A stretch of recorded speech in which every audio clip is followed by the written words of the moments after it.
to choose now. I wonder which hand is Molly's.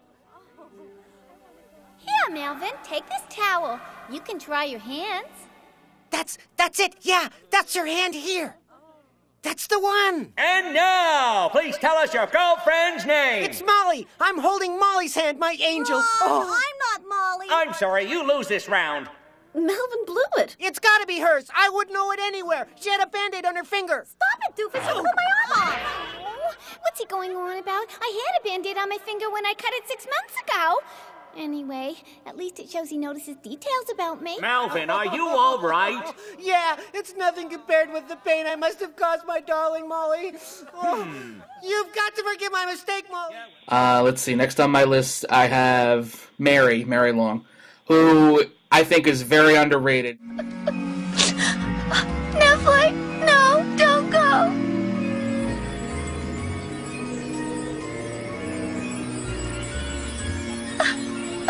We'll get a doctor, and everything will be all right. Netflix, hang on. I don't want you to go. Netflix, no, don't leave me.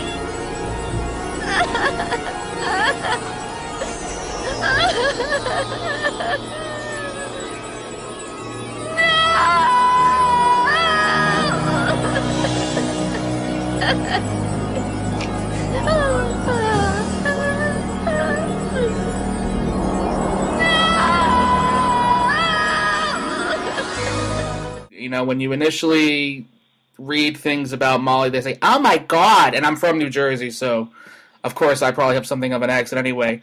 They made her sound like she was from New York or something. It's...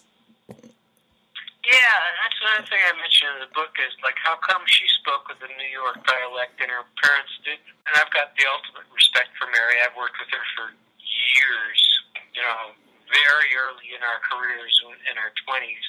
We worked a lot together. And she's just, and now she's a principal of one of the acting schools in Toronto. Oh, wow. She's, I got nothing but respect for Mary.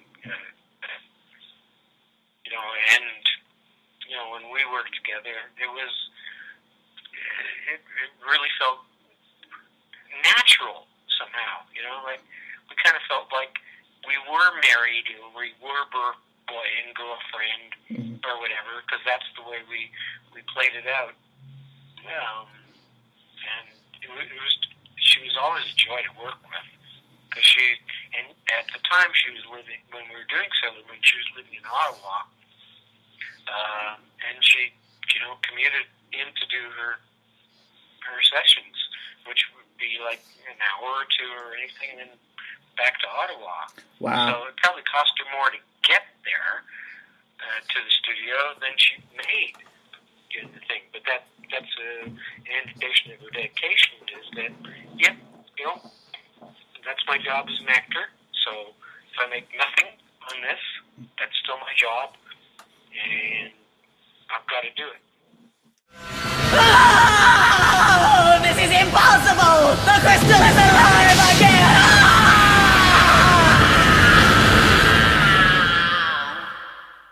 Lisa, who eventually went on to be Nehelenia in the later seasons, did a lot. You say that she did a lot of monsters in the beginning?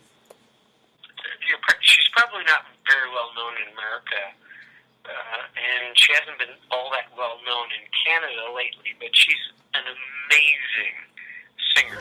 Don't close your eyes when my heart opens.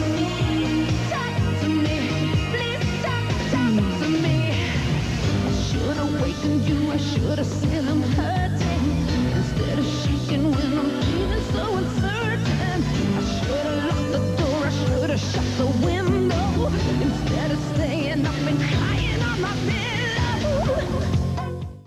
And again, as it's said in the book, it was my idea to bring her in to do some monster roles, because I knew, having worked with her as a singer, that she was just amazing, could do all kinds of vocal distortions and stuff. And I said, to Nicole, the producer, I said, when she was talking about, well, where we're going to get monsters. And I went, well, how about Lisa? You know, she's really, really creative. And we brought Lisa in, and she did umpteen monsters. I don't remember, maybe 10 monsters, and every one was just like spot on. You know, she just nailed it every time. And my respect for her is undying. You mentioned Harvey Atkins in your book. Who did he voice? I'm trying to place the voice, and I can't think of. There weren't that many male monsters. He was in Cagney and Lacey, television series from, I don't know, 20 years ago. He was the desk sergeant. In Canada, he's the voice of Leon's Furniture. Oh gosh, he's done so much stuff. The first time I met him, I was playing in a band. I think it was some Furrier's show, and he had a stand-up comic, and us as the band, and Harvey was the stand-up comic, and we were the band. You know, I thought, this guy's really funny, you know, and he's fearless. You know? He was also in Ferretina, which was the theater-length animation I directed in 2000, and he was beautiful in that. Again, as I mentioned in the book, that Ferretina is never going to see the light of day because of all the legal stuff, right? Yeah. Yeah. Too bad. You know, that could have been a great family show. Oh, it sounds like it. I was reading it. I'm thinking to myself, what? There's so much red tape on this that it's ridiculous. Yeah.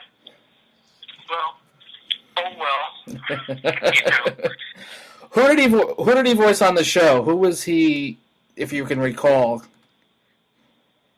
Oh, he did a lot of monsters. Oh, he did. Oh, okay. Yeah, but you know, specific characters. No, I don't recall.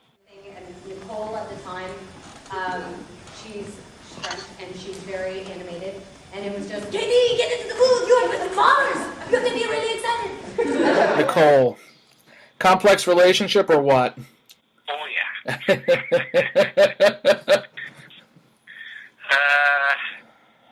It was a love-hate relationship.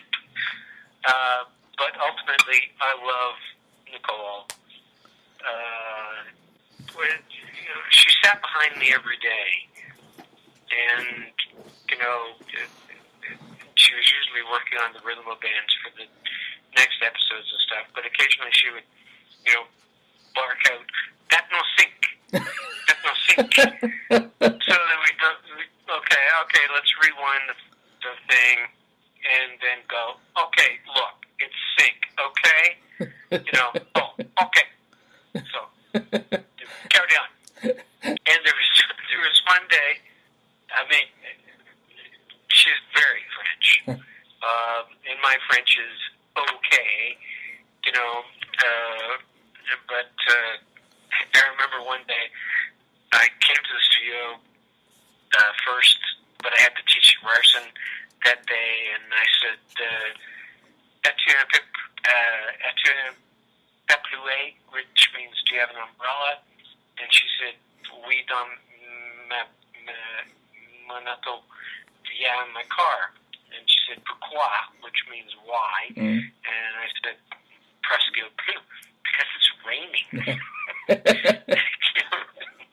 And she actually went out to her car and got her umbrella for me. Oh, so wow. I could walk the 5 blocks to the university, without getting soaked.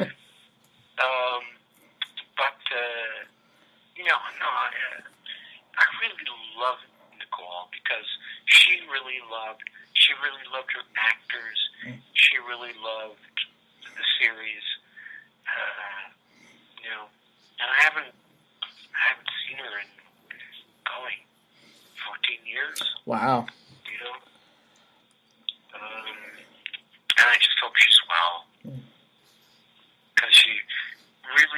down inside, even though she's a tyrant on the outside, deep down inside, she's a very good person. You mentioned, and I'm trying not to give the book away during the interview, but you mentioned that you showed her the video of the conventions, and you think that's what basically led to her firing you from your position. Why do you think that she didn't approve of that? Why do you think that, and you made a little bit of mention in this as well, but what do you think it was about promoting this on your own that they were so adamantly against? Because they want control. They're the upper echelon. So they want control of these things. And I did this as a rebel. When I went to the first, well, it wasn't really a con, as I mentioned in the book, but it was like an anime marathon, and Stephanie Morgenstern went with me, and we were introduced, and I realized just from the reaction there that, wow, we could do something with this. Nicole really took offense to this. That, how dare you go out without my permission and promote this series? And I was dumbstruck. I went, yeah, but it's promoting the series for you. What's the problem here? And the actors were doing it, which just, I'm not trying to get into the politics of it. It just seems a little, I don't know. I guess it is what it is, and they want the control. Yeah, it's because they paid big bucks for licensing the series. They want to control how this thing is promoted, released, blah blah blah blah. Any kind of independent action by any of the cast or crew not looked on very fondly. Sure. And maybe I should have vetted it by Deke or vetted it by Nicole, but they probably would have said nah. And I really think that Deke gave this series really short shrift. That they were just in it for the money, and when they got their money, then they just bailed on the whole thing.